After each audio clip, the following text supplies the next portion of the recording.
सर्वप्रथम मी आपल्या सर्वांना मनापासून नमस्कार करतो. आज या ठिकाणी नवी मुंबई महानगरपालिका 2026-27चा अर्थसंकल्प आज या ठिकाणी सभागृहामध्ये मांडत असताना त्या महाराष्ट्राचे आराध्य दैवत राजा छत्रपती शिवाजी महाराज, धर्मवीर छत्रपती संभाजी महाराज, भारतीय घटनेचे शिल्पकार डॉक्टर बाबासाहेब आंबेडकर, क्रांतिज्योती सावित्रीबाई फुले, क्रांतीसूर्य महात्मा ज्योतिबा फुले, राजश्री शाहू महाराज, राजमाता जिजाऊ या महान नेत्यांना वंदन करून, महामानवांना वंदन करून या ठिकाणी खऱ्या अर्थाने आज अतिशय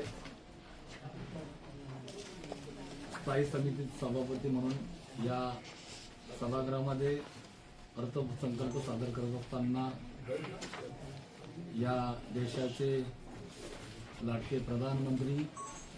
आदरणीय नरेंद्रभाई मोदी साहेब, त्याचबरोबर या ठिकाणी या राज्याचे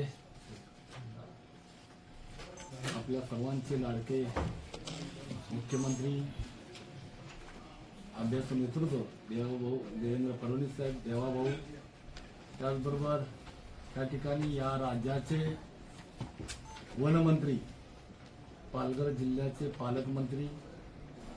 ठाणे जिल्ह्याचे संपर्कमंत्री आणि या नवी मुंबईला घडवणारे, नवी मुंबईला दिशा देणारे, सर्वसामान्यांना न्याय देणारे, ही नवी मुंबई स्थापन झाल्यापासून ज्या जनतेने, या नागरिकांनी अत्यंत विश्वासाने एक हाती सत्ता देण्याचं काम केलं, असे आमचे या नवी मुंबईचे शिल्पकार लोकनेते आदरणीय गणेशजी नाईक साहेब, या नवी मुंबई शहरामध्ये ठाण्याचे माजी खासदार डॉक्टर संजीवजी नाईक साहेब, त्याचबरोबर ऐली विधानसभा मतदारसंघाचे युवा माजी आमदार, प्रथम आमदार आदरणीय संदीपजी नाईक साहेब, त्याचबरोबर या ठिकाणी या सभागृहाचे सभागृह नेते माजी महापौर आदरणीय सागरजी नाईक साहेब यांच्या सहकार्याने हा 2026-27चा अर्थसंकल्प सादर करताना मला अतिशय या ठिकाणी खऱ्या अर्थाने आनंद होतोय. एक शेतकरी कुटुंबातील मुलगा या ठिकाणी या नवी मुंबई शहराचा लोकहिताचा आणि लोकाभिमुख अर्थसंकल्प सादर करत असताना तळागाळातील सर्वसामान्यांना न्याय देणारा हा अर्थसंकल्प आज या ठिकाणी आम्ही सादर केलेला आहे. हा सादर करत असताना खरं पाहिलं तर या ठिकाणी प्रामुख्याने अनेक महत्त्वपूर्ण असे लोकहिताचे, सर्वसामान्यांना न्याय देणारे या ठिकाणी आपण प्रकल्प हाती घेतलेले आहेत. आणि या अर्थसंकल्पामध्ये महत्त्वाचं म्हणजे या नवी मुंबई शहरामध्ये आदरणीय गणेशजी नाईक साहेबांनी या नवी मुंबई महानगरपालिकेच्या निवडणुकीमध्ये ज्या पद्धतीनं गेले अनेक वर्ष 25 वर्ष टॅक्स आणि कर वाढला नाही, त्याच धर्तीवरती यावेळेलाही या नवी मुंबई महापालिकेच्या निवडणुकीमध्ये जो जनतेला, सर्वसामान्य नागरिकांना दिलेला शब्द, कुठल्याही प्रकारे रहिवाशांचा कर वाढणार नाही याबाबत आपण नक्कीच मोठ्या प्रमाणामध्ये कुठलीही कर न वाढ करता हा आपण अर्थसंकल्प सादर केलेला आहे. त्याचबरोबर या नवी मुंबई शहरामध्ये गेली अनेक वर्ष जो महत्त्वाचा या ठिकाणी निर्णय होता, जी ठोक मानधनावरती काम करणारे जे कर्मचारी होते त्यांना कायम करण्याकरता आदरणीय गणेशजी नाईक साहेबांच्या आशीर्वादाने या ठिकाणी तो देखील निर्णय महत्त्वपूर्ण आपण या ठिकाणी घेतलेला आहे. जे कंत्राटी कामगार आहेत त्या सर्व कंत्राटी कामगारांचं नवी मुंबई शहरामध्ये जे काम करत आहेत या नवी मुंबई महापालिकेमध्ये त्यांचं अधिक या ठिकाणी सहकार्य मिळते. अशा सर्व कंत्राटी कामगार कर्मचाऱ्यांना मग त्याच्यामध्ये अशा काही बऱ्याच सर्व साफसफाई कर्मचाऱ्यापासून सर्व कर्मचारी त्यांचाही पगार आपण या ठिकाणी वाढवण्यामध्ये निर्णय घेतलेला आहे. त्याचबरोबर या ठिकाणी आपल्याला माहीत आहे नवीन या ठिकाणी जे आपण पुढील भविष्यामध्ये वाढती लोकसंख्या लक्षात घेता या ठिकाणी आपण पातळगंगा पोशीर धरणातून आपण त्याची सुद्धा पुढील वाढती लोकसंख्या लक्षात घेता आपण ते देखील धरणाच्या माध्यमातून आपल्या या नवी मुंबई शहरासाठी पाण्याचा कुठल्याही प्रकारे तुटवडा होणार नाही याची सुद्धा काळजी या बजेटमध्ये आपण घेतलेली आहे. आपल्याला अनेक असे लोकहिताचे प्रकल्प आपण याच्यामध्ये घेतलेले आहेत. त्यामध्ये विशेषतः आपण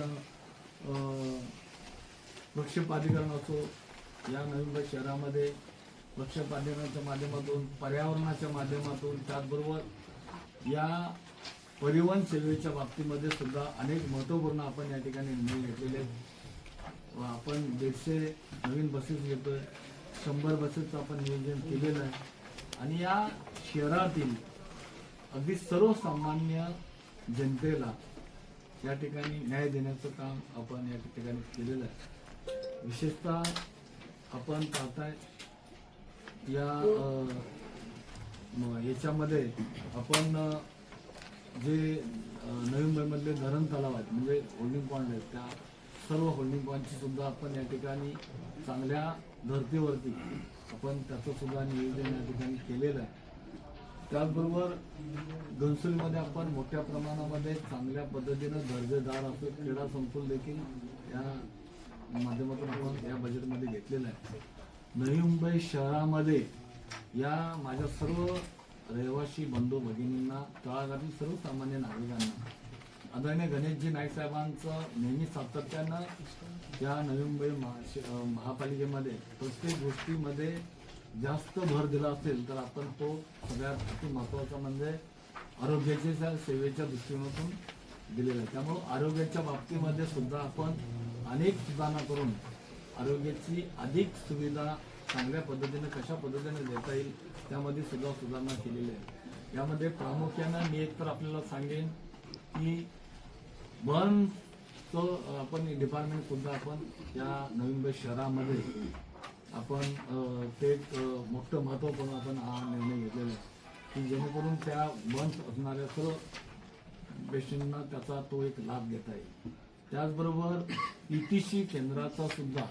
दिव्यांग मुलांकरता आपण तो देखील मोठा अतिशय महत्त्वपूर्ण असा हा आपण या ठिकाणी निर्णय घेतलेला आहे. त्यामुळं सगळ्यात जास्त अतिमहत्त्वाचा या नवी मुंबई शहरामधील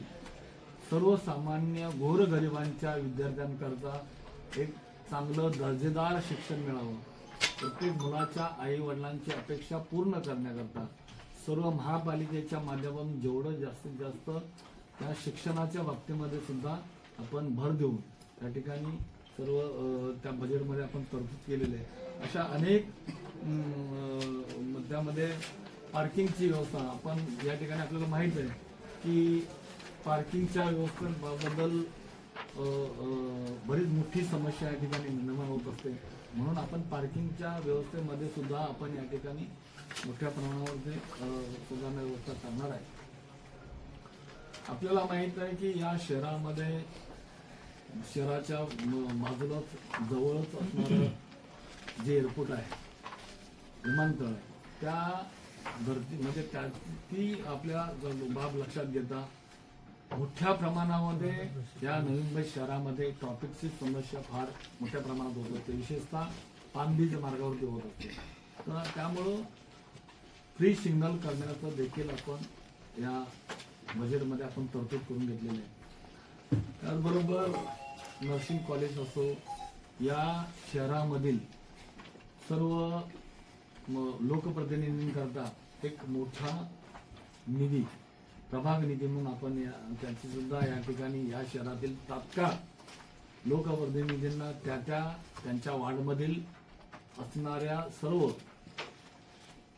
छोट्या मोठ्या अडचणींना तात्काळ उपाययोजना म्हणून एक प्रभाग निधीचं मोठं या ठिकाणी नियोजन करून आपण या बजेटमध्ये तरतूद केलेली आहे. अशा अनेक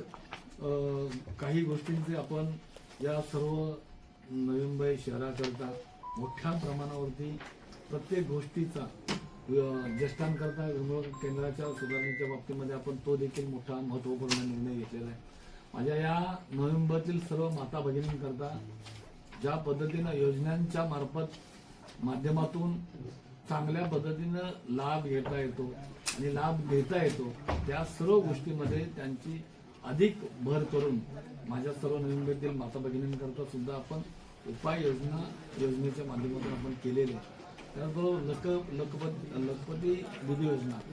या लखपती दीदी योजनेमध्ये सुद्धा आपण अनेक उद्योग त्यामध्ये व्यवसाय निर्मिती करून त्या प्रत्येक